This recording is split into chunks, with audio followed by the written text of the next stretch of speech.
Alrighty. I'm gonna apologize for the lighting in case it's bad, but what we got here today is a Jonsered 2186 that I believe it starts and runs, but it runs erratically. The carb won't tune, and I think it dies out on occasion. I haven't run it, so I haven't verified all of that. This saw is actually in very nice shape. You know, it's missing a spike, a screw, very little wear on the cases. You know, no, it was not in logging service. I mean, just very light scuff on the bottom. It's about as nice as they come. So, I believe the deal I have worked out with the fella is that I believe we have a trade worked out, kind of pending condition of the saw. I mean, it looks awesome. So, as far as the trade goes, I'm all good with that, but I feel like I'd be getting the better end of the deal. So I'll go through, assess it, and leave it up to him. If he just wants this one repaired and we'll work it out amongst ourselves. But we need to diagnose this thing. Anytime you have an erratic running issue with a two-stroke, especially if it's one where the carb won't adjust correctly, a pressure vacuum test is highly recommended. You don't have to tear the whole saw down and do a pressure vacuum test, but you do need rubber sealing plates. One goes over the exhaust, another's going to slip between the carb and the intake boot. And then you need an adapter to thread into your spark plug. So this is just a basic two-stroke diagnostics video. Air filter's great, and the whole machine is in very, very nice shape, especially for something that is, let's give a year anywhere on here.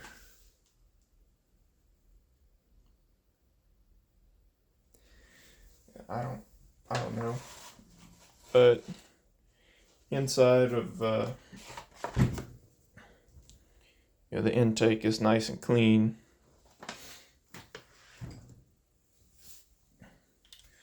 So let's start with the basics. We're going to be removing the plug to do the test.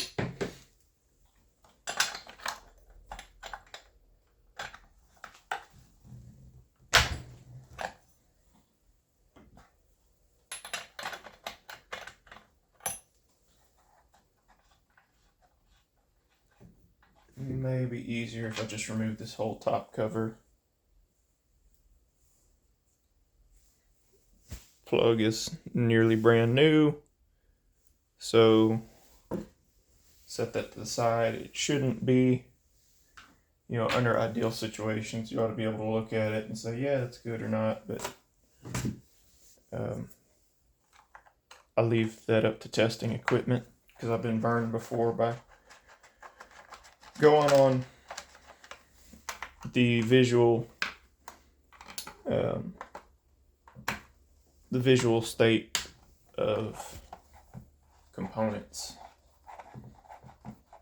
Something may appear to be good, and it is not.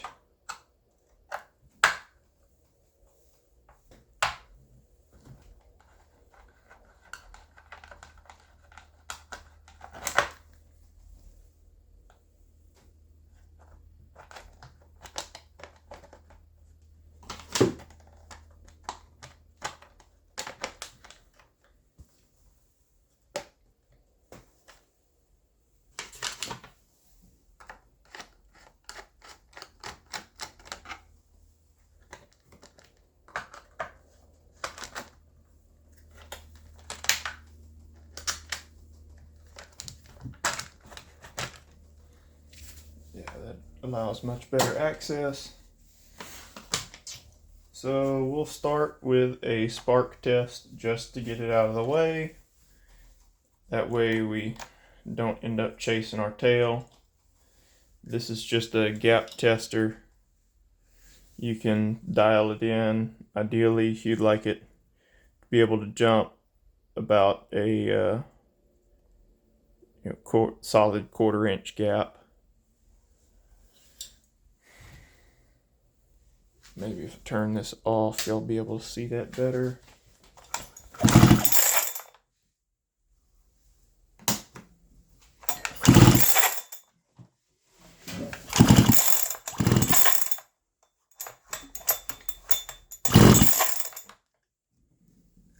So we had one spark.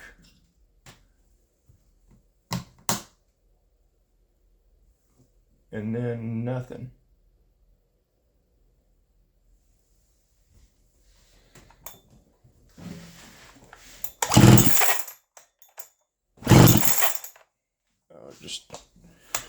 I guess really wants to be moving to put out a spark, but it's got a nice strong spark. You just really got to give it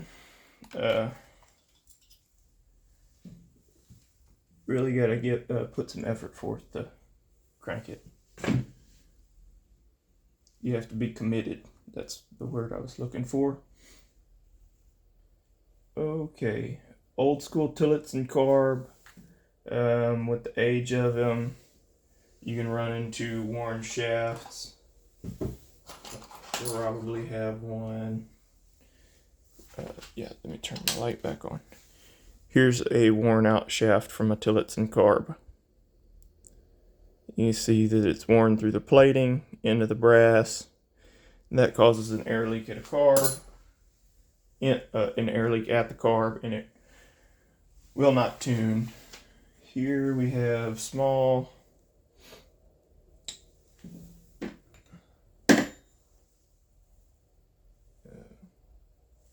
Allen screw, which I think that's the one that I did not grab. Might be over here since I got 4910 sprawled all over the inside table.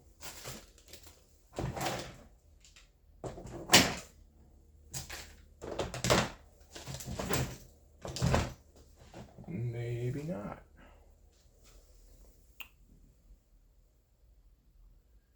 Okay, well, I have to go get that.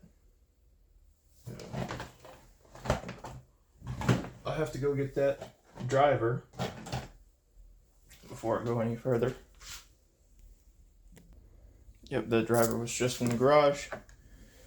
So, if my speech sounds overly slowed and deliberate, it's not always the easiest to do when you're working on something, putting a lot of thought toward it, and talking at the same time. You don't believe me? Try to find a video of like a concert piano player, a classical piano player, talking and playing at the same time. It's not something that's particularly common, even among people that are, very, very good at what they do. Not saying being a mechanic is the equivalent of being able to write a musical masterpiece. Not saying that at all. I'm just saying if you're heavily concentrated on a particular task at hand, and you try and engage in another task, like true multitasking, not just scattering yourself in 5 different directions and getting nothing done. It's a little more difficult than it can appear to be.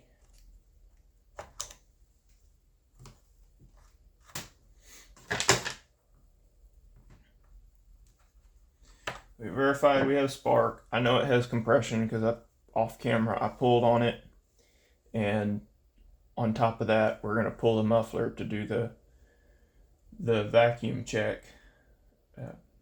So that's all good. Not overly concerned there. I want to say, yeah, this has the little stabilizer down here. It may just be easier to pull these screws.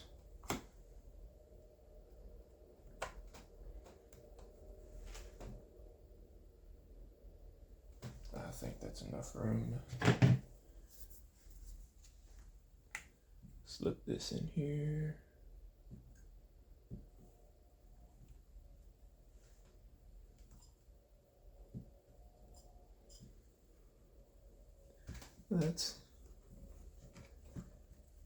I'll accept that.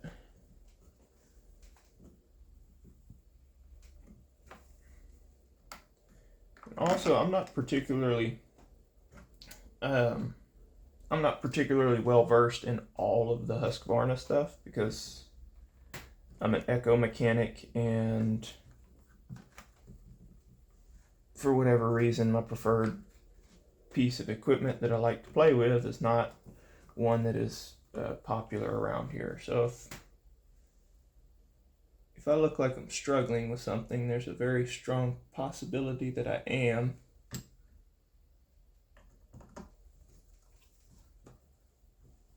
But you just stay calm in that situation and keep on trying to make forward progress.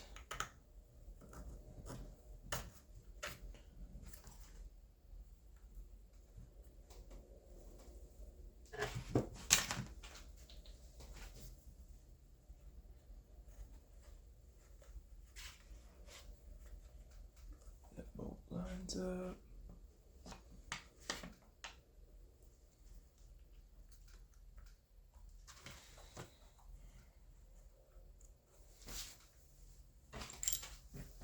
Now, the reason this got shipped in for diagnosis and repair is because the local shop essentially turned it away, from what I understand. And part of me, working at local shops, understands that if it's not a brand you carry or stock parts for, or if it's something like this where it's probably 20 years old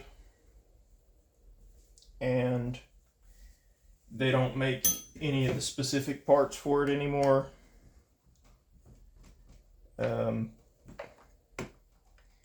you kind of have to assume responsibility of equipment that you have in your possession. So say that they broke one of these intakes or something, all of a sudden, if I remember correctly, I don't believe that a regular 385 or 390 intake has this little tank vent on it. So you'd have to figure out where you're going to put the new tank vent. Hopefully that seals.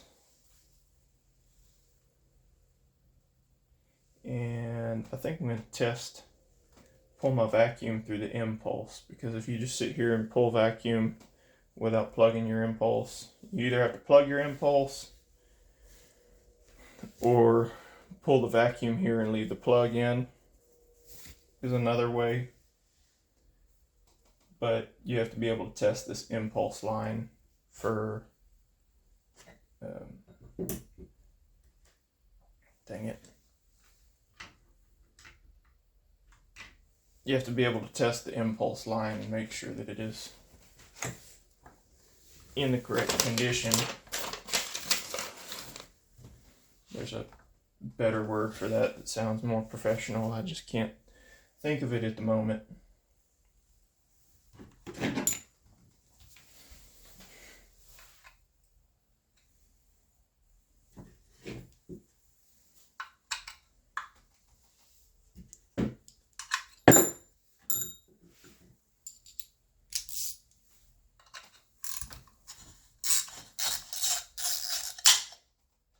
Another big issue with,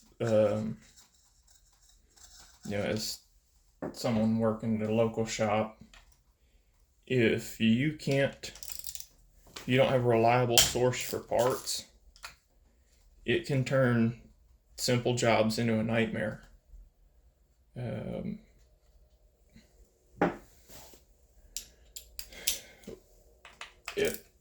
Just as an example, the shop that I'm at, there's one of those walk behind brush cutters, and we ordered the carburetor over a month ago.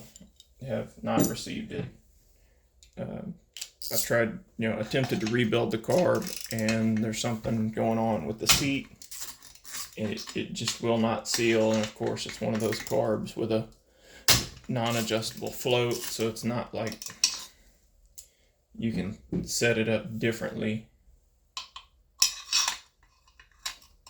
You're just stuck buying a new carb, and of course, it's some oddball engine that company used for 1 or 2 years, and nobody stocks parts for it.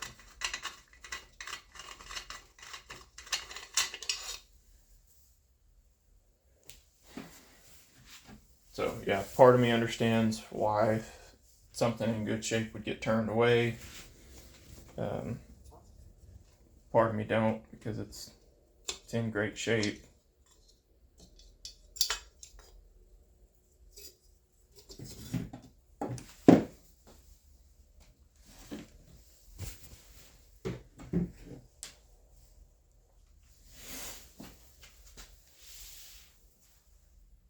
And I'll show what the exhaust looks like, because I think I can get a light angled in there.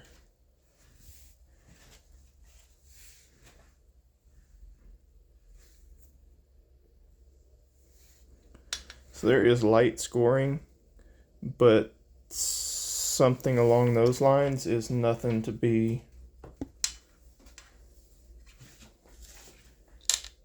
alarmed about.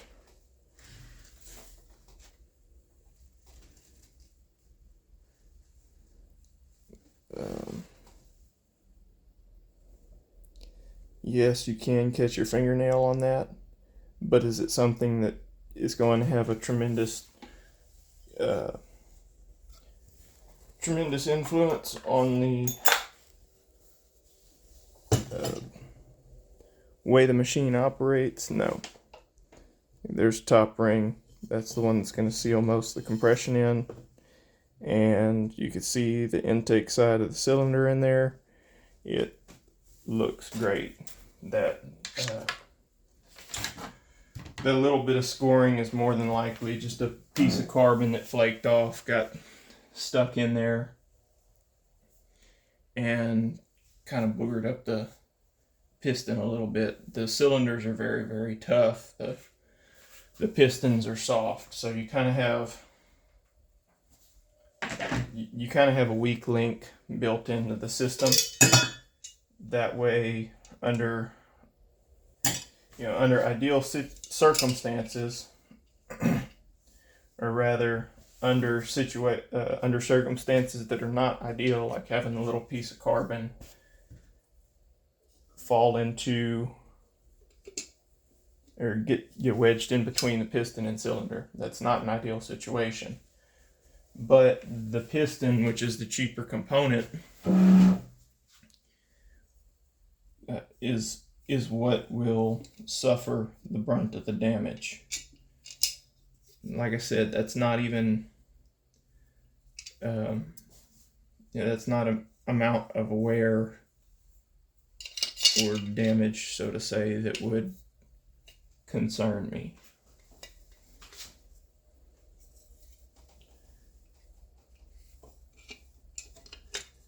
Because the part that matters, the top ring and crown of the piston, are in excellent condition.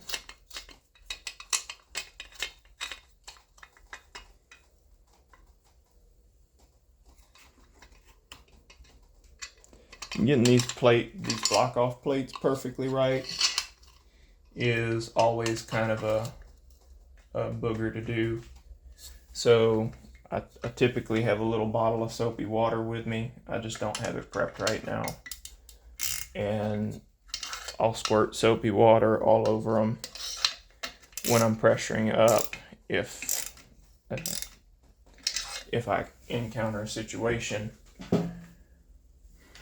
where I'm failing a leak down test. Oh, I don't know how long I rambled right there. A few minutes, but y'all were still zoomed in.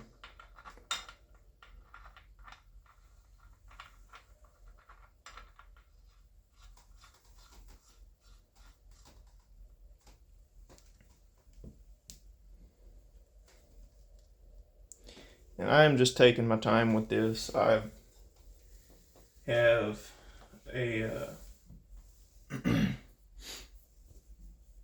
I just have really bad luck if I rush through something. So just give me the extra few minutes and call it good.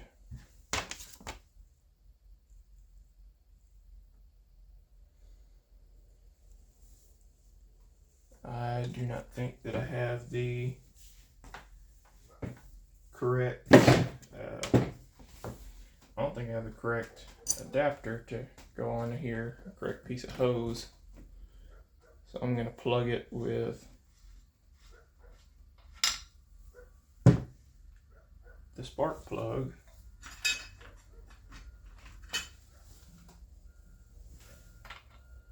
And test through the impulse.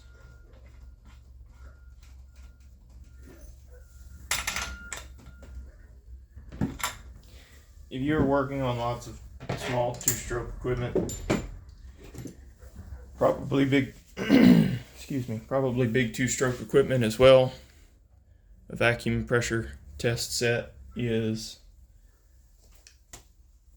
a very, very good investment.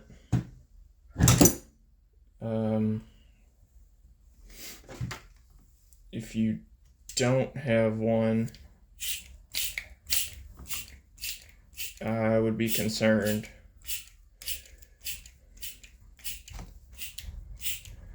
So I have it set to vacuum, pull to 10. You should have less than a 1 psi drop in 30 seconds.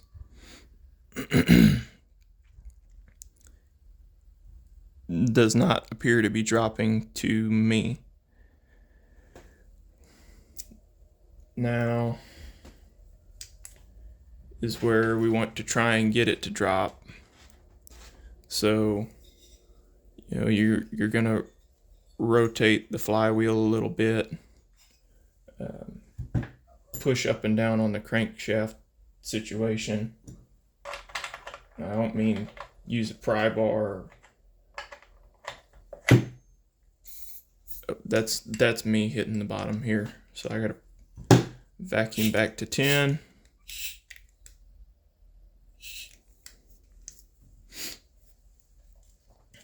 I'll pull the cover.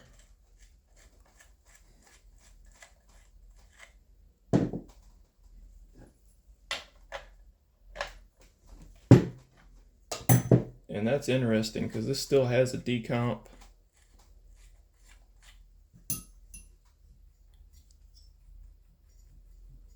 Rotating the decomp back and forth. Watch if you press the decomp. That's why a decomp will make something fail, because it creates an air leak.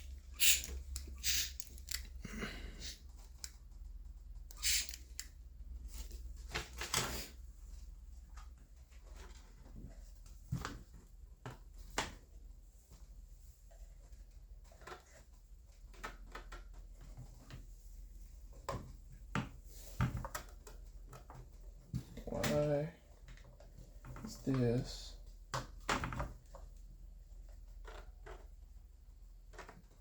Feels like it's locked onto the clutch. I didn't think these were outboard.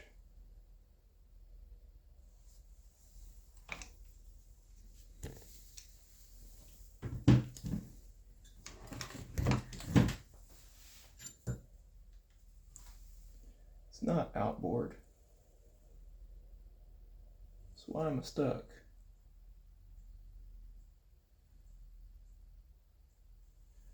Must be wedged in on the front.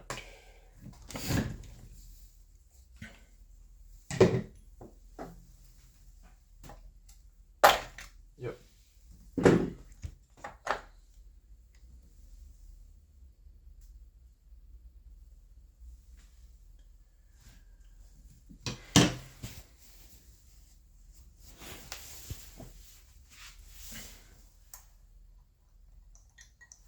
So anyway, I was getting to the point where I said, hey, I need to push up and down on the crank, try and rotate it.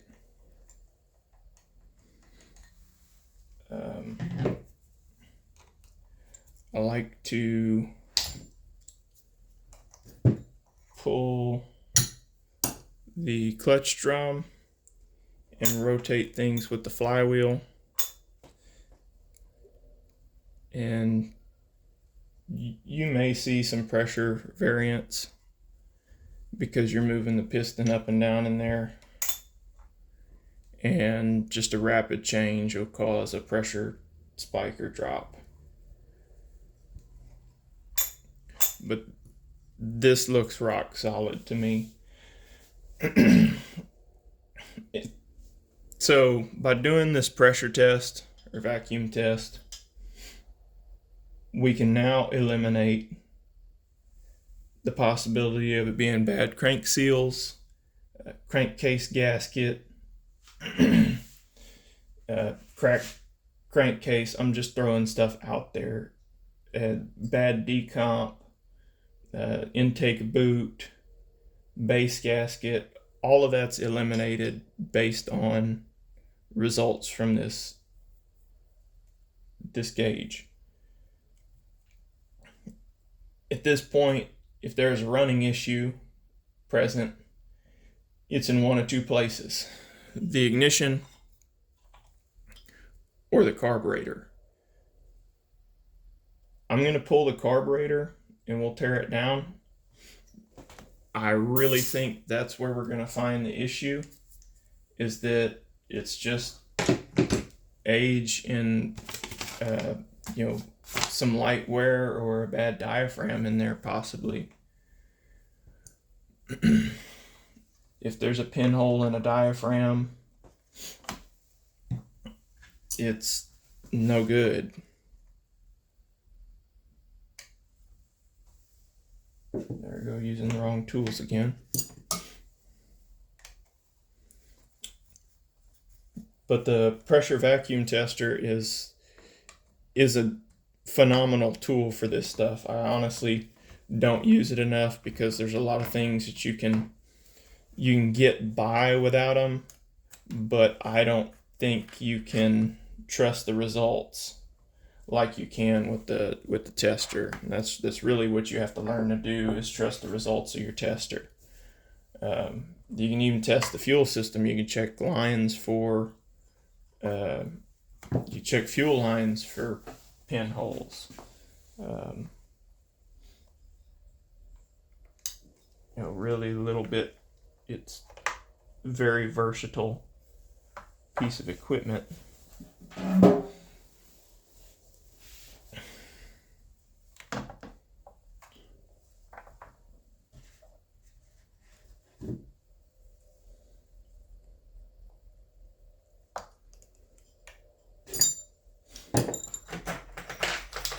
Anytime you're removing lines on a hose barb, it's always best to get underneath them and push. I have a bad habit of grabbing stuff with pliers and pull. You have to learn how ugly you can get with that before trying that. It's not really recommended to do.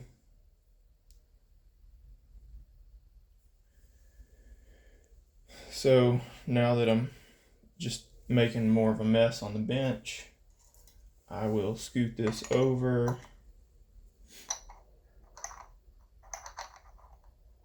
and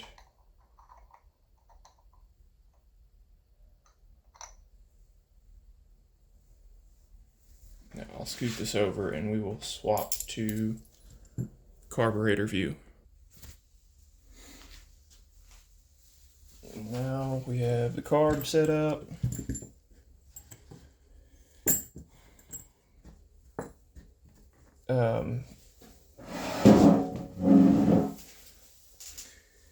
Before throwing stones at that ignition,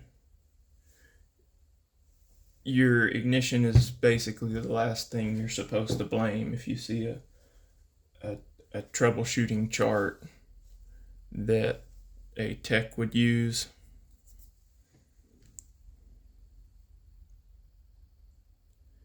I'm not certain if those are supposed to be the same size or not. And I always look at stuff as closely as I can manage, because if someone else has been into it before me, I probably want to check that twice.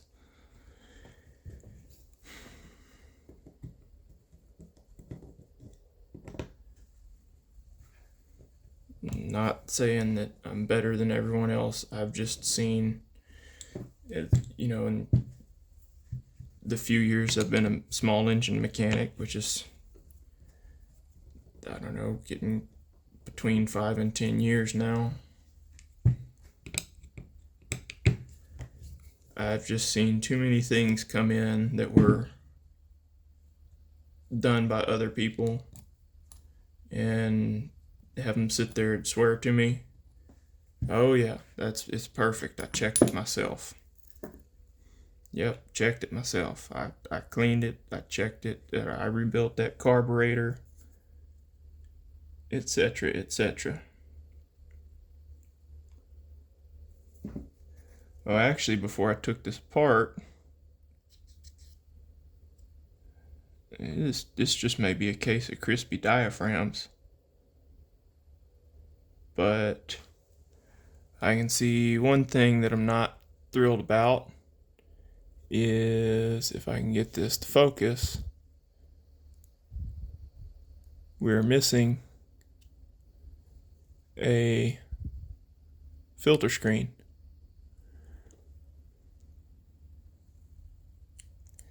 I think this is just crispy diaphragms, that's all it is. This has a lot of memory to it. These should flex pretty freely, and I'm not sure if I have a spare to really provide a good demonstration.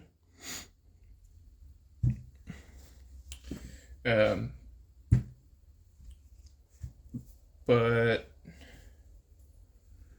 I'll put this back on and show y'all, because I should be able to simulate a cover plate leak.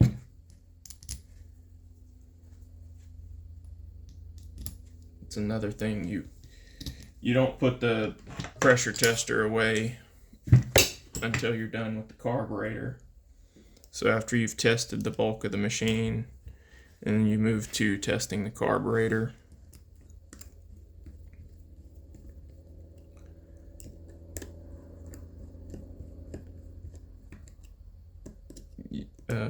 You're still using the pressure tester.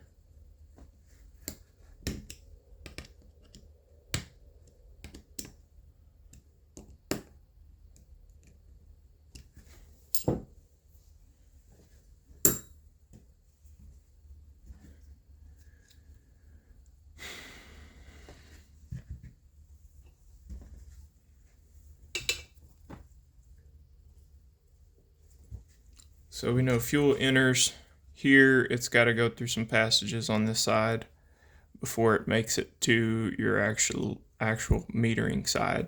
This is your fuel pump side.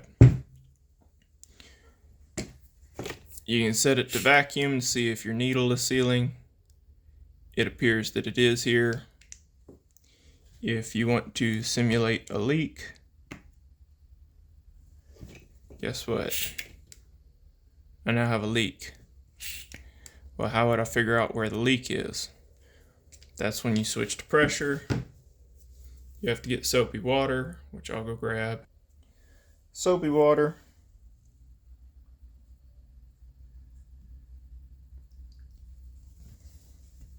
Pressure.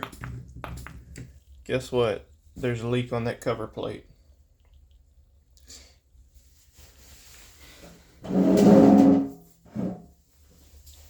And look, soapy water is not going to hurt it if you clean it off.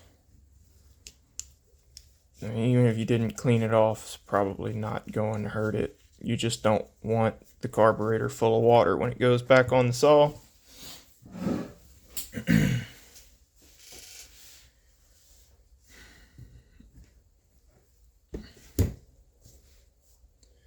And some of this stuff I should probably condense to like a YouTube short, but this is actually very good information for people that either don't know or want to get more into depth in things.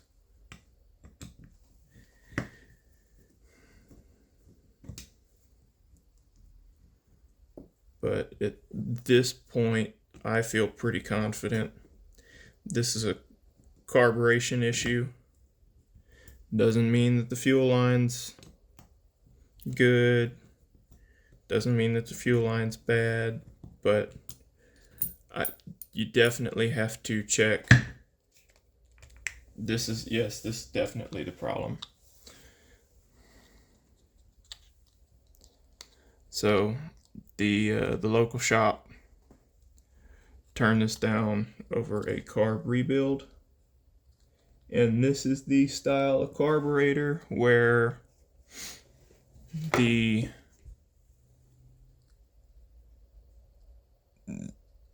this diaphragm hooks into the metering lever.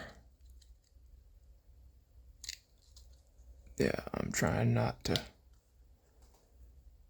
So if you have this little tang that sticks out on your diaphragm, you probably have a little horseshoe in your metering lever right there, and that they interlock. So when you put it back together, this has to catch in that little groove. These metering levers should be set flush to the body of the carb in here. And not sure if y'all will be able to hear it.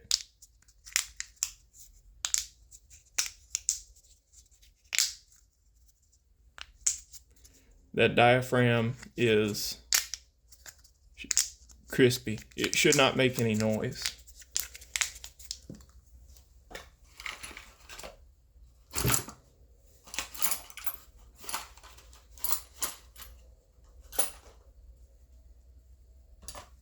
And here's one that I wasn't even 100% about.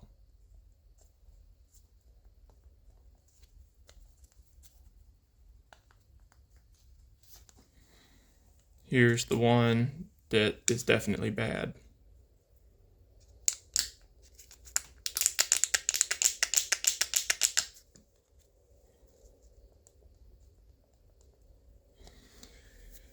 So, a carb kit to start out with, and go from there. There's no reason to tear it down further or pursue any issues, since we have properly diagnosed that the carburetor is definitely a problem. We have no air leaks on the rest of the saw, with the exception of the fuel system, which remains untested, but that is very, very simple to test. It's just one line pulling fuel here. This doesn't even have a fuel return like a purge bulb type system would.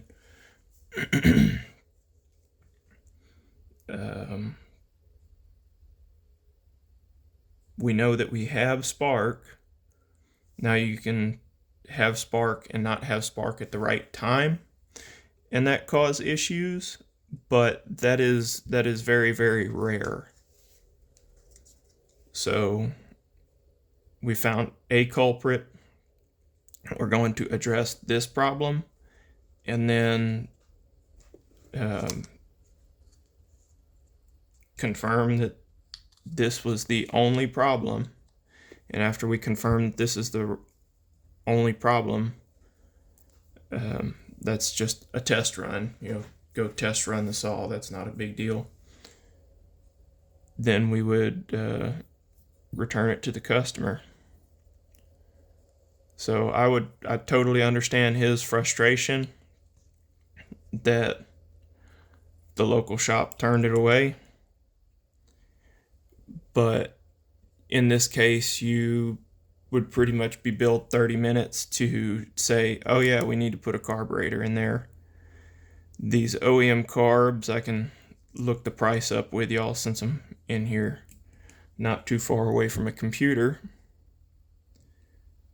Sometimes the Jonsered stuff has specific model specific linkages, so the local shop would not want to take that on.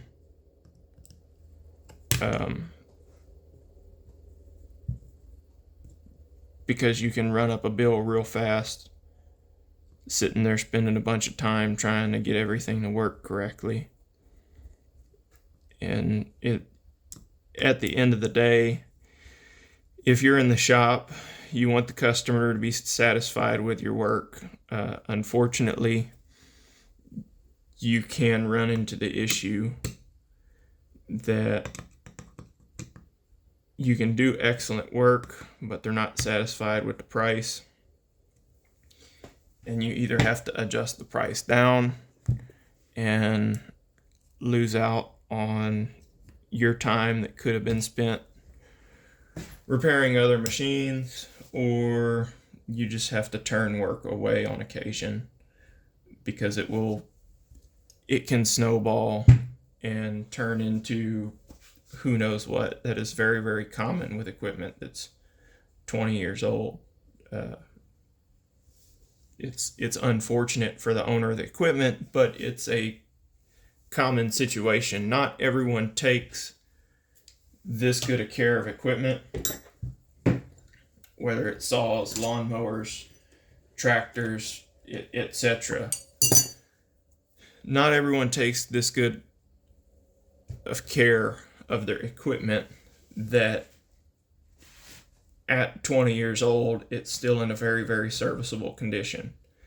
I see lawnmowers weekly that are 2 years old and need to be replaced because all the customer did was tear it up. And it's hard to discuss that with someone that thinks, they either think that their equipment is worth all kinds of money and it's not, or they're very tight on a budget and just think that you can get away without doing any kind of maintenance. And then ultimately you pay the price for it. So we're on parts tree here. We know it's a Tillotson. Sometimes these little numbers on the side are useful, sometimes they're not. But we see 296A, and on the screen we see 296A.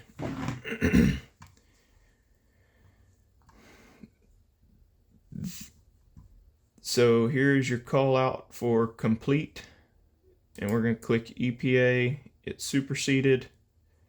Ouch, that is a pretty serious price for a carburetor.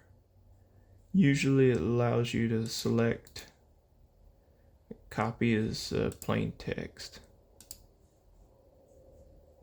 503-2804-11, 5803-2804-11. superseded to 501, 5201, copy, paste. They're still all the same price, but from a shop perspective, you're dealing with something 20 years old. Due to the way labor rates are today, instead of rebuilding the carb, you typically replace one. If you can verify that it is that there is a defect present. Based on this price, the ideal thing to do would be to try a diaphragm kit first. If you can find a local place that's cheap enough that will, you have someone knowledgeable there to rebuild a carburetor, hey, it's worth a shot. Especially if you're seeing prices like this. It should just be able to open, paste again. That one shows 170 out of stock. This is saw salvage, in stock, still $200. This is a great website though. I use them all the time. It looks like it's superseded to a WJ 119 or 116, and then you pretty much always have a 10% discount coupon available for this website. So take another $20, it'd be 180.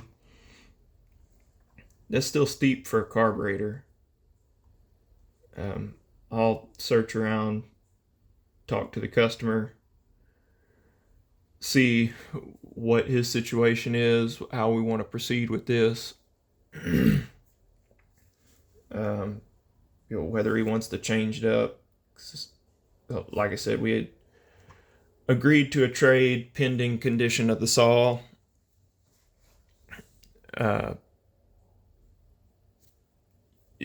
As far as condition wise, everything is great to where I don't feel particularly it would feel like taking advantage of someone if I were to go through on the agreed upon terms, the prior agreed upon terms. So I just want to double check, touch base, make sure that it's all everything squared away. If wants to change his mind, totally fine. I completely understand.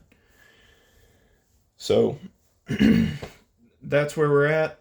You may see an update.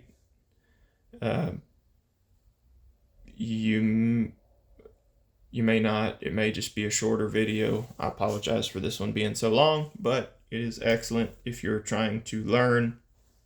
I try to be as thorough as I can, give a good explanation of why I'm doing what I'm doing. And this is also a situation where the customer wasn't particularly confident sending a saw across the country to get worked on without any sort of collateral on my end. So this is sort of my collateral. It's just complete transparency. And yeah, that's the video, folks. If you made it this long, I really appreciate it. If you didn't, I totally understand. Y'all have a good rest of your day.